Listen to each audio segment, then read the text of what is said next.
That sounds great. Yes, it does. Thank you, Chris. Well, this morning, more local power crews are mobilizing for whatever Katrina brings this way. They're also gearing up for a possible trip to the Gulf Coast. Emily Lopez is live now in Raleigh with more. Good morning, Emily. Good morning, John. Here's the game plan. Yesterday, Progress Energy crews left from this spot in North Raleigh. They're also sending out crews this morning. Between yesterday and today, a total of 500 workers will be leaving. They'll be heading to Asheville. Some will be headed to Louisiana. Right now, we're going to talk to Keith Poston. He's with Progress Energy. Thanks for joining us so early in the morning. Have they made the decision whether they're going straight to Asheville from here or to Louisiana? Not yet, but the expectation is that these crews will likely head straight on to Louisiana. We are rolling these crews out this morning toward Asheville, but our expectation is that they'll probably be redirected straight to Louisiana, where the most of the damage is down in Louisiana, Mississippi. And the trucks are getting ready to go. They're packed. They've been told to pack for 2 weeks. That's right.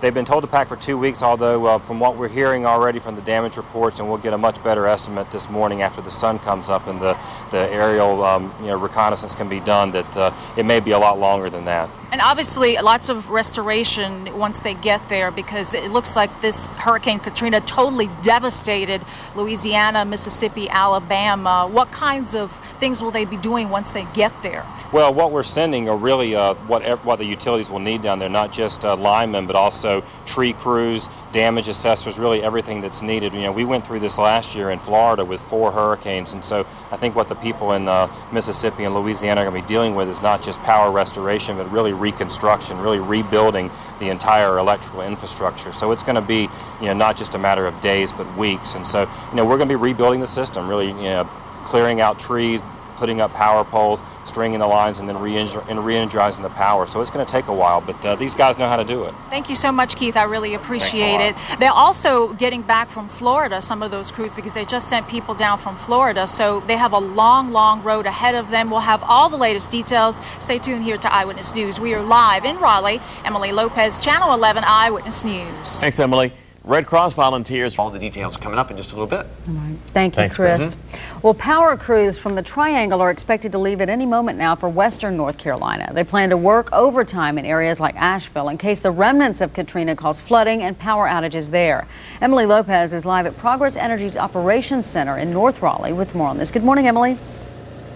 Good morning, Barbara. We're here at the Operations Center, as you mentioned, and they just left just seconds ago. We're going to talk to Keith Poston. He's with Progress Energy. We had about 4 trucks. Good morning. We had about 4 trucks that just left. What exactly will they be doing? Because this is total devastation in Louisiana. That's right. Well, they're going to be helping restore power. I mean, that's really the bottom line. It's going to be a reconstruction effort. The pictures we're seeing starting last night and this morning really showing a really total devastation down there. A lot of power lines down, a lot of trees down. So we told the guys to pack for 2 weeks, and so we expect them to be there for a while. Yeah, and it'll be a long 2 weeks ahead of them, because they have so much to do at this point, because the pictures that we've seen is just amazing. Right. It really has been a really devastating storm, and really won't know the full extent of the damage until we get down there, and really daylight today we'll start to understand how bad it's going to be. But we're sending about 500 crews from the Carolinas to help out, and 400 from Florida. So we're glad to do our part, because a lot of crews from Louisiana, Mississippi were up here in the Carolinas back during Hurricane Fran, Hurricane Floyd helping out. So,